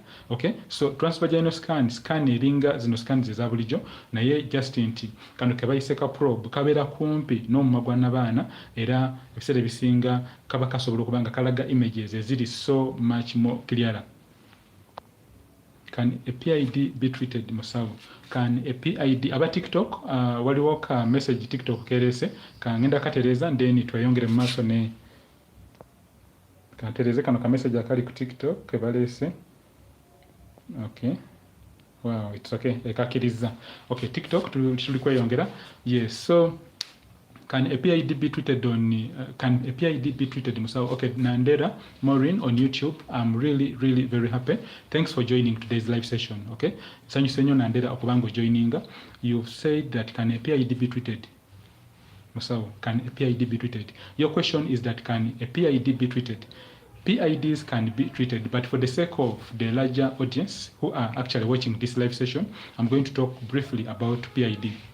PID simply means a pelvic inflammatory disease. This is a condition which is brought about by chronic infections. I'm answering our friend, okay, who is on YouTube. Yes. So mukwano gwaffe Nandera ali ku YouTube era ndikudamu ekibuuzo kye abuuza nti PID esobola kuba nga ejjanjabibwa neŋŋamba nti PID is a condition which is actually brought about by repeat infections.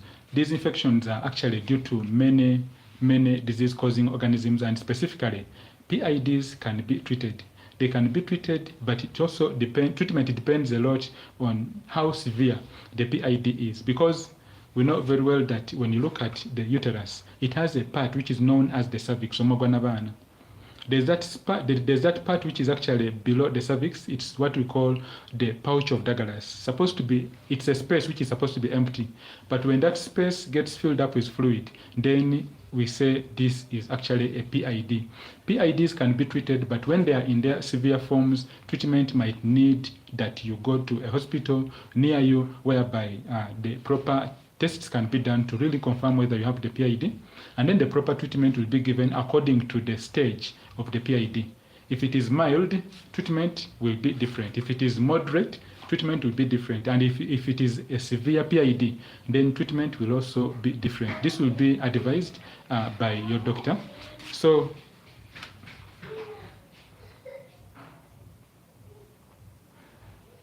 okay, then next question is coming in from a friend, and she's asking that why is it that she's not getting pregnant?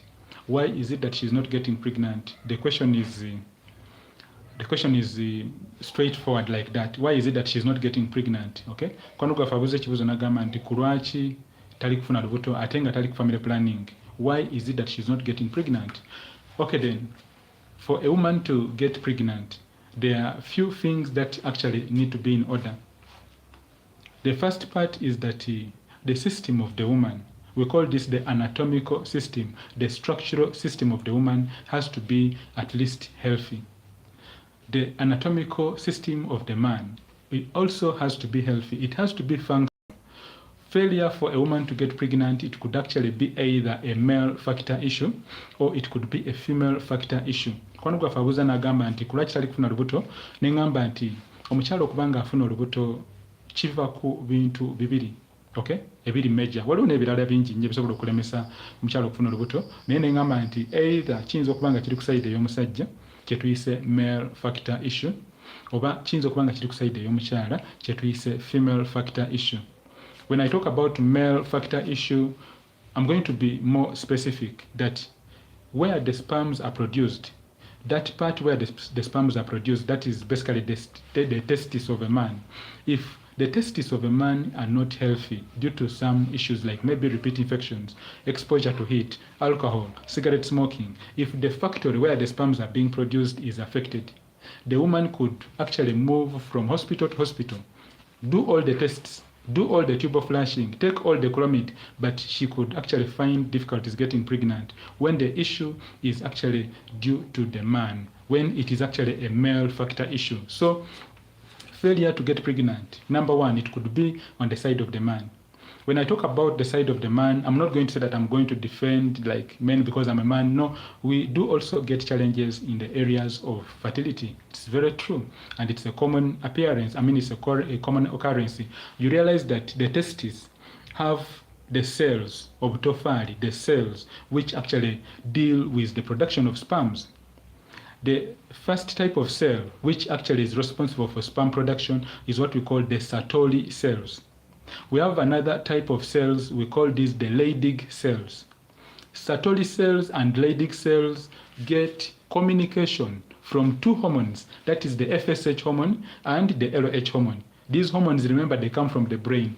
So if the guy is stressed, if the guy is having issues and all that, he could run to a pharmacy, take his Viagra, and then maybe perform well in bed, but he might actually fail to make the woman pregnant because there's actually an issue that is affecting his sperm production. So failure to get pregnant could actually be due to the man having issues. How can you confirm that the man could be having issues? Go to a hospital near you and then proper tests will be done. Let me repeat in Luganda. Mkwano gwafe abuziza ekibuuzo nagamba nti kulwaki tali kufuna lubuto. Okay? Agezezaako buli kimu kyonna kyonna tali ku family planning, bamuwozeza mu nseke buli kimu kyonna kyonna bakikoze naye kulwaki tali kufuna lubuto. Ne ngamba nti ayinza okugezaako okufuna olubuto naye ne biba nga bikyagaanye nga kiri kuva ku maybe omusajja oba bbaawe nga yalina challenges. Kibeerawo nnyo mu bufumbo oba mu bafumbo nti omukyala yatambula, okay? Omukyala yatambula, omusawo nze ntambudde malwaliro, ntambudde mulina eddwaliro, kulomidi mumize, buli kimu kimize naye kulwaki sifuna lubuto. Buli mpeke zonna eza fertility azimanyi, okay? Naye kulwaki tali kufuna lubuto. Kiyinza okuba nga most likely kiyinza okuba nga kiri ku side ey'omusajja. Ayinza okuba nga maybe omusajja yalina challenge eyo ey'okuba nga tasobola kufunisa mukyala we olubuto, naye just because naturally omusajja okumujja ewaka okumutwala mu ddwaliro, okumujja ku mulimu gwe okumutwala mu ddwaliro kigenda kuba a bit challenging. Z'omulimu abasajja bali so supportive, bagenda ne bakyala baabwe mu ddwaliro. Ng'omusajja nkubiriza gwe mukwano gwange omusajja ali okulaba video eno oba nga obadde like oli kufunamuko ku challenges okubanga mu areas za fertility, tambula wamu ne mukyala wo, okay? Bwe mugende mu ddwaliro oba mugenda mulago oba mugenda wa mugende babiri. Why? Because that emotional support jowa mukyala wo nga mugenze mwena mu ddwaliro, that support yoka joba omuwadde erina kyeplaying ekinene ennyo.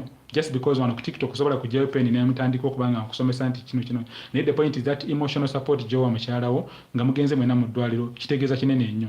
And then of course we mugenda mwena mu ddwaliro basobola ne doctor oba omwangubiriza, okay? You simplify the doctor's work. Oba omwangubiriza omulimo nti ajja kugamba nti okay, omusajja katufune test ey'enkwaso, and then okuside ey'omukyala katulabe, is it nseke zezina obuzibu, is it magi gemanafu, is it something to do with maybe hormones teziri kubalancing, is it something to do with maybe a structural issue, maybe nabana yagendamu ebizimba, maybe akabubi omwana kakuliramu kanafuwa katendewalira tekakyalimu olwa abortions ezaaliwo ng'omwana omwalaki ng'akyali muwala. You get the point? So always wabanga obadde oligezaako obanga muligezaako ku by'olubuto, my advice as a fertility coach, as a fertility educator is that go the two of you. Do not let your woman move from hospital to hospital when you the man are actually maybe not going there. Support your wife, okay? Support your wife, because when you go together you will know together and you will actually get support together. So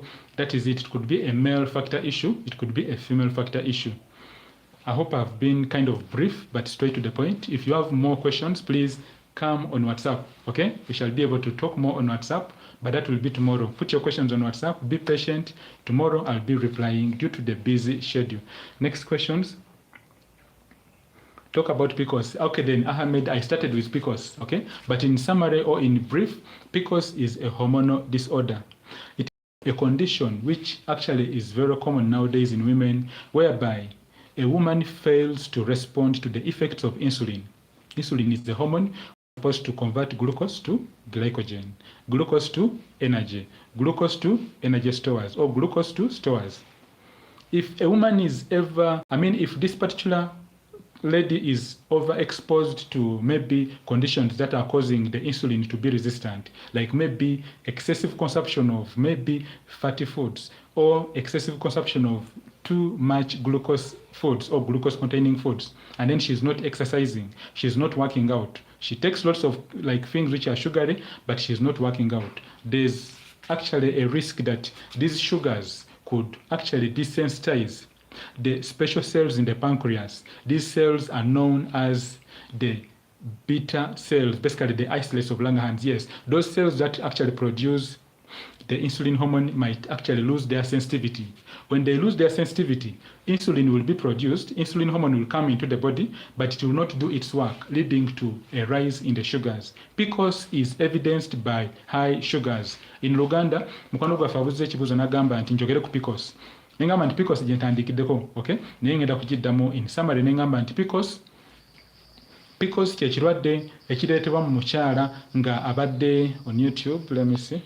Yes, PCOS kye kirwadde ekireetebwa mu mukyala ng'abadde alina challenges ez'okuba nti kano ke bayise ka pancreas mu Luganda sikamanyi naye nga pancreas kaba tekali kufulumya hormone gye bayise insulin nga temala bulungi oba nedda yinza okuba nga emmala naye ng'omubiri gugaanye okuba nga gurespondinga ku effects eza insulin.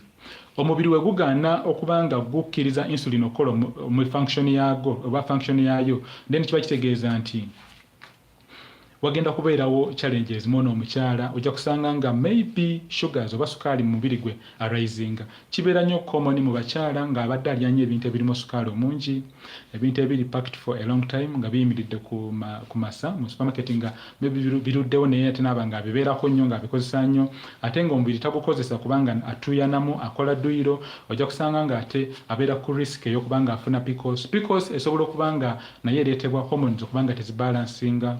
Bukyalo omwana omuwala hormones ze tuyise androgens ez'abasajja ne ziba nga zirinnya. We ziba zirinnye zimuteeka ku risk ey'okuba nga afuna PCOS. PCOS esobola okuzuulibwa mu ddwaliro ng'ogenze mu ddwaliro n'olaba dokita wo n'akola tests okonfaminga whether you have PCOS or not. Tests ezisobola okukolebwa ku mukyala okonfaminga nti alina PCOS ye test esookebwako gye bayise the pelvic ultrasound scan oba the gynecologic ultrasound scan oba the transvaginal ultrasound scan.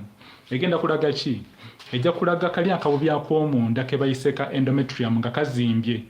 Era doctor wa scan most likely ajja kuteeka ku conclusion ku report ya scan ajja kuteekako nti omukyala alina kye bayise endometrial hyperplasia. Endometrial hyperplasia. Naye jjukira omukyala ono aba yaakava mu periods.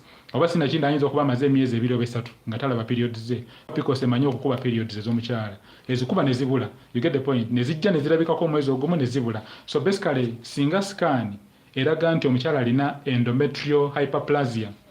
Okay, I'm talking about PCOS. Naye ebintu bingi ebisobola okuleeta endometrial hyperplasia. Naye singa scan eraga nti omukyala alina endometrial hyperplasia ate nga tali mu periods oba nga tamaliriza periods ze. Kuba obeera mu ovulation kiri understandable naye terina kubeera ate ng'ezimba nnyo.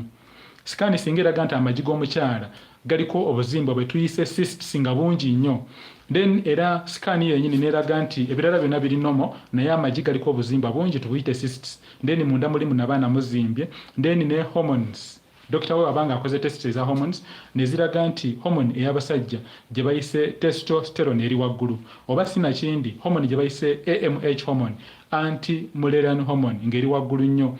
Bino ebisobola okubanga dokita wo asinzirako okugamba nti wandiba ng'olina PCOS. Of course waliwo n'ebirala bingi nnyo ng'omukyala okubanga just because hormone y'abasajja gye bayise hormone gye bayise testosterone eri waggulu nnyo, omwana omuwala alina PCOS ayinza okumaliriza nga ate naye kenyini afunye ebireve by'omusajja. Why? Because hormone y'abasajja nga we nagambye nti PCOS etambulira wamu ne hormone ez'abasajja ne ziba nga nnyingi nnyo, omuli hormone gye bayise testosterone.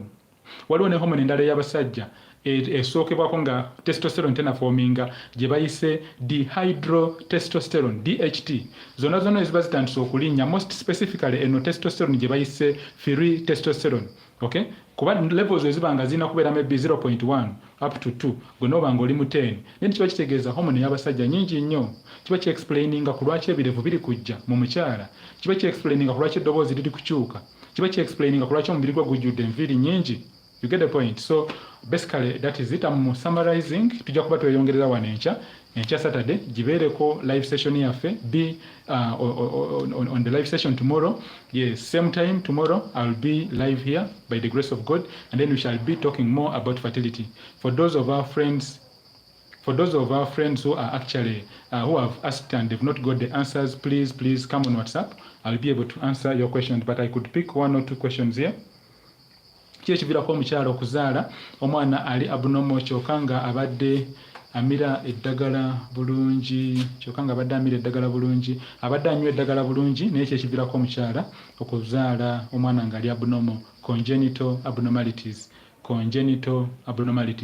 What are the causes of congenital abnormalities? The question is about congenital abnormalities. Kiki ekivirako omukyala abadde anywa eddagala bulungi, amira bulungi folic we, amira bulungi ferrous we, buli kimu kyonna kyonna akifolowinga, bamugemye bacekinze kabootongo buli kimu kyonna, n'azaala omwana ng'omwana abadde aliko obulemu. Congenital abnormalities. What are the causes of congenital abnormalities? Katutandike. Omwana okubanga aforminga fertilization, the whole process y'okubanga omwana aforminga oba kyetuyise fertilization kitandikira ku bintu bibiri. Eggi ery'omukyala lye tuyise the dominant follicle ligenda kuvaayo ku lunaku olwa ovulation. Eggi eryo ligenda kubeerako obutofaali kungulu bwe tuyise cells bwe bayita granulosa cells. Eggi eryo ligenda kubeeramu amazzi muli munda ge bayise follicular fluid. Eggi eryo ligenda kubeeramu akantu muli munda akasitula DNA gye bayise the nucleus, and then eggi eryo ligenda okufuuka omwana lirina kubanga ate lirina n'obutofaali obulala oba lirina parts zonna ezirina okubanga zibeerako. Eggi eryo lirina okubanga lyakula bulungi ne liva mu stage esooka ne ligenda mu stage ey'okubiri, and then of course ne liba nga livaayo ne liba nga lyetongola.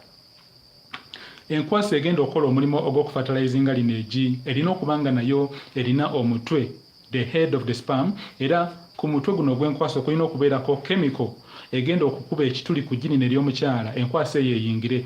Chemical eyo gye bayita the acrosome. And then of course enkwasi eno erina okubeera n'obulago. Obulago obwo obw'enkwaso oba kye tuyise the neck of the sperm mubeeramu akantu ke bayise the mitochondria.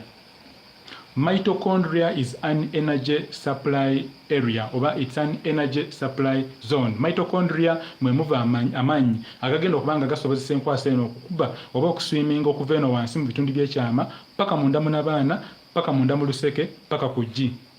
And then of course enkwasi eno erina okubanga eriko obukira oba erina akakira era akakira kano ke bayise the tail of the sperm kalina okubanga kawanvu bulungi, of which kalina parts ez'enjawulo, waliwo the mid piece ne end piece. Ndikwogera ku kino ekibuuzo mukwano gwaffe abuuza n'agamba nti omwana azaalibwa atya ng'alina obulemu oba ng'aliko obulemu. Ne ngamba nti omwana okufoominga kiva ku mutindo ogw'eggi ery'omukyala eryavaayo kola olunaku lwa ovulation, then kiva ne ku mutindo ogw'enkwaso ey'omusajja eyaleetera okubanga eggi eryo libeera fertilized. Singa kisangibwa nga mu DNA ey'omusajja gundi chromosomes oba ebintu ebikola DNA webibanga bibadde tebimala bulungi obanga maybe DNA yaliko obuzibu oba omusajja yali alina DNA ng'erina kye tuyise extra copies obanga ne DNA ey'omusajja eri damaged olw'okuva maybe yali anywako sigala ennyo yali anywedeko ku mwenge oba yali akosezzaako like ebintu ebyenjawulo ebiragalalagala ebyenjawulo, DNA nebanga yakosebwa. Musajja tasobola kimanya ku ssaawa eyo paka ekiseera ekyokubanga maybe agezezaako okubanga afunisa omukyalo olubuto, oyinza okusanga nga maybe olw'omutindo ogw'enkwaso ez'omusajja bwe ziba nga zaali of poor quality, kiyinza okubanga bye bimu ebisobola okubanga biviirako embeera eno. Okay? The DNA ey'omusajja n'emuggi ery'omukyala erigenda okufuuka omwana ngambye nti libeera n'obutofaali kungulu bwe bayise granulosa cells. Eggi lino erivaayo naye nga the granulosa cells teziri nga bwe zirina kubeera, tezifulumya homoni AMH emala bulungi oba omutindo gw'eggi munafu nnyo, then wabeerawo risk nti kituufu fertilization esobola okutekinga place omwana n'afoominga era omwana ono n'agendamu mu kisawo, that is waba agenze mu kisawo kuba kyangu nnyo olw'obuzibu obw'omutindo ogw'enkwasa ey'omusajja oba olw'obuzibu obw'omutindo ogw'eggi ery'omukyala. Kyangu nnyo ate n'omwana kennyini okubanga alemerera okugendamu mu kisawo. Omukyala n'aba olubuto n'agenda mu ddwaliro ne bamukolako sikaani naye ne bamugamba nti mukwano oli lubuto era katesita ak'olubuto kalaze lines 2 naye omwana taliimu mu kisawo. Bakiyita a blighted ovum, bakiyita an embryonic pregnancy. Kitegedde bulungi mukwano gwange. So woba ozadde omwana nga badde alina challenges, maybe aliko some deformities, yes kiba tekiba si kyewasuubira nti kyekigenda okubeera naye ate tolina kweteekako blame, tolina kweteekako omusango gwo nti maybe olina kyewakola oba olina kyewakola bwoti oba gundi oba senga yakola. The point is kiviira ddala ku nkwaso eyakola omwana ono. Yandibanga enkwaso eyo yalina maybe some deficiencies, yalina obuzibu, oba nedda kyandibanga maybe ejjira ennyini ery'omukyala, maybe due to the advancing age of the mother. Mukyala ayinza okubanga maybe ali mu myaka gino ejje akuliriddemu mu myaka ali mu 45 40s, then maybe n'afuna olubuto olw'emyaka egy'omukyala n'olabanga omutindo gwe gw'eggi gwali gwanafuwa. So olaba nti wabeerawo that predisposition, abeera ne risk ey'okubanga kituufu asobola okufuna olubuto naye ne wabeerawo those complications. Jjukira okumanya nti omuntu alina challenges ne DNA ye oba omusajja alina challenges ne DNA, mwa mulina ogenda mu ddwaliro a specialist hospital ediringa ne fertility ebali okumpi ne mulaba dokita wammwe, then n'akola test eya DNA gye bayita the karyotype DNA test oba tugiyite the chromosomal assay test. Bino byonna dokita wo ajja kuba akugaidinga ku butya obusobola okubanga mwekebejebwa, so that maybe basobola okizuula mangu webanga obuzibu buli ku DNA ne babanga bakimanaginga ne mubanga at least area eyo ebeera managed bulungi. Obudde bwebo kansibire nti ebibuuzo biweddeyo. But it's too much like pushing the baby. Yes, I said that you actually need to go to a hospital near you. They will do an ultrasound scan plus some other tests, and then you'll be able to actually be supported. Okay, wow, the questions are quite many. Okay, okay, then I think this should be the last question. In the kuwunzika n'ekibuuzo kyaffe mukwano gwaffe kyabuuziza, agambye nti omusajja wabanga abadde talina nsigo. Okay, yes, omusajja wabanga abadde talina nsigo asobola okubanga afunisa omukyalo olubuto oba nedda. Omusajja atalina nsigo asobola okufunisa omukyalo olubuto oba nedda.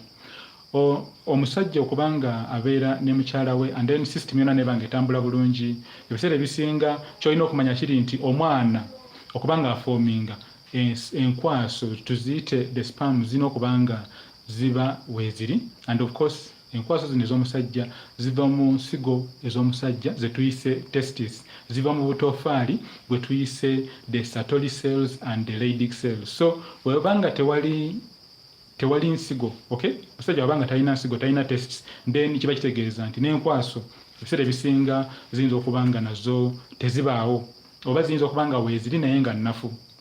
Ogenda mu ddwaliro ne bakonfaminga, obiseera ebisinga bajja kukola test okonfaminga oba omusajja alina challenge eyo, aba dokita wo abajja kukola test ey'enkwaso gye bayise sperm analysis test. Era ebiseera ebisinga report esobola okulaga nti most likely omusajja alina kye tuyise azoospermia. Basobola n'okwongerako ekigambo kye bayise total azoospermia oba azoospermia. Kiba kitegeeza nti omusajja wabeera ne mukyala we, just because talina nkwaso zimala bulungi aba afulumya kye tuyise ejaculation, afulumya amazzi naye nga gaba mazzi tugayite seminal fluid, gaba mazzi meereere, temuli nkwaso zikola mwana, temuli nkwaso zirina mutwe, zirina bulago n'obukira, aba afulumya amazzi meereere. Mu luzungu bakiyita total azoospermia. Kiyinza okubanga kiva ku kuba nti ensigo teziriimo nga mu kino ekibuuzo mukwano gwaffe wabuuziza, oba ayinza okubanga ensigo mweziri, omusajja nga alina ensigo ze bulungi naye ng'ate enkwaso we ziba zifulumye zirina road block eri mu kkubo we zikoma. Kuba tukimanyi bulungi nti we ziva eno wansi mu nsigo ze tuyise testis, zambuka ne ziyita mu katyubu oba mu katyubu akalinga spring ke bayise the epididymis. We ziyita mu katyubu ke bayise epididymis, zigenda ne ziyita mu katundu akalala ke bayise the seminal vesicle. Then nezivaawo ne ziyita mu katundu ke bayise the prostate gland. Owulira nnyo boogera nnyo ku prostate. Prostate yazimba, yes. So prostate gland ne seminal vesicle ne epididymis bye bimu ebiri mu kkubo eryo enkwaso we ziyita nga zigenda mu mukyala. So singa kisangibwa ng'omusajja prostate gland yazimba, omusajja seminal vesicle yazimba oba yafuna obuzibu, tube gye bayise the ejaculatory duct ereetera omusajja okubanga akuba enkwaso ne zingira mu mukyala, weba nayo nga yanafuwa olwa infections ezitawona, olwa challenges ez'enjawulo, oyinza okusanga ng'ate nakyo kiviirako omusajja okubanga afuna challenges. Omuli challenges nga oligospermia, enkwaso entono ennyo, athenospermia enkwaso nga mweziri naye tezitambula nga zirina kutambula, and then of course ne total azospermia kiba kitegeeza nti omusajja afulumya amazzi ng'alina mukyala we naye amazzi gaba mazzi meereere temubaamu nkwaso zikola mwana mwaka ku mwaka omukyala batasobola kufuna lubuto. You get the point. So kirungi naba nga agenda mu ddwaliro ne bamwekebejja bulungi ne bazuula alina oligospermia enkwaso ntono, alina athenospermia enkwaso mweziri naye nga tezitambula bulungi ennafu oba enfuzi ennyingi okusingako ennamu, oba alina total azospermia. Singa kizuulibwa nti alina total azospermia then bajja kuzuula dokita we, okay, ajja kuzuula kivudde ku ki okubanga omusajja ono afuna kye tuyise total azospermia. Waliwo blockage, tubes zino ze bayise epididymis za blockinga oba nedda. Ye eno wansi enkwaso we ziva wali healthy oba nedda. Ayinza okubeerawo naye ng'omusajja maybe size ez'ensigo ze nnene naye nga yalowooza nti yeemala bulungi kuba ensigo ze nnene naye ng'ate muli munda mu nsigo mutuddemu maazi ng'alina kye tuyise free fluid in the testis or in the testicular region kye tuyise a hydrocele. Okay, kuwajjukira awantu awo walina kubeera healthy temulina kubanga mutuddemu amazzi. Okay, so I think kyekino ekibuuzo kibadde kimaliriza. Mukwano gwaffe abali ku YouTube, yes, we have Nandera Maureen on YouTube. Nkutumiddeko Nandera, webale ddala support yonna webale kubeerako. Thanks for joining today's live session. I was talking about fertility. I'm called GERALD MASSA and I'm a fertility coach. I do answer questions about fertility. If you have anything related to fertility, you can actually put your questions in the comments down below. I will go through the comments and then I will be able to answer even after this live session. You could also join me on my WhatsApp. On YouTube, you can come to the profile page, my profile, where there's my name and then there's a banner. You can always get my contacts and then WhatsApp me. But Nabisubi Margaret nkutumiddeko mukwano gwange webale ddala kubeerako okuva lwe tutandise paka saawa zino. Nkutumiddeko era obudde buno buzibye. Saba Mukama akukuume abakuume mwena, saba Mukama abakuume mwena mukwano gyaffe abali ku TikTok era tukulembeze okubanga tuteekamu okubanga tukkiriza nti byonna bigenda kutambula bulungi enkya tugenda kuba tweyongera n'omusomo gwaffe gwa fertility. So Nandera Maureen nkutumiddeko and then Nabisubi Margaret nkutumiddeko. Yes, Nabisubi Margaret nkutumiddeko mukwano gwange and then of course our friends on TikTok bangi nnyo namwe mbatumiddeko nnyo era mwebale kubeerako kambalabe mu video yaffe mu live session yaffe yenkya. This is a live session, si video. So thanks a lot. I'm speechless, but I'm really so humbled. I'm really humbled. Yes, have a good evening. God bless and bye-bye.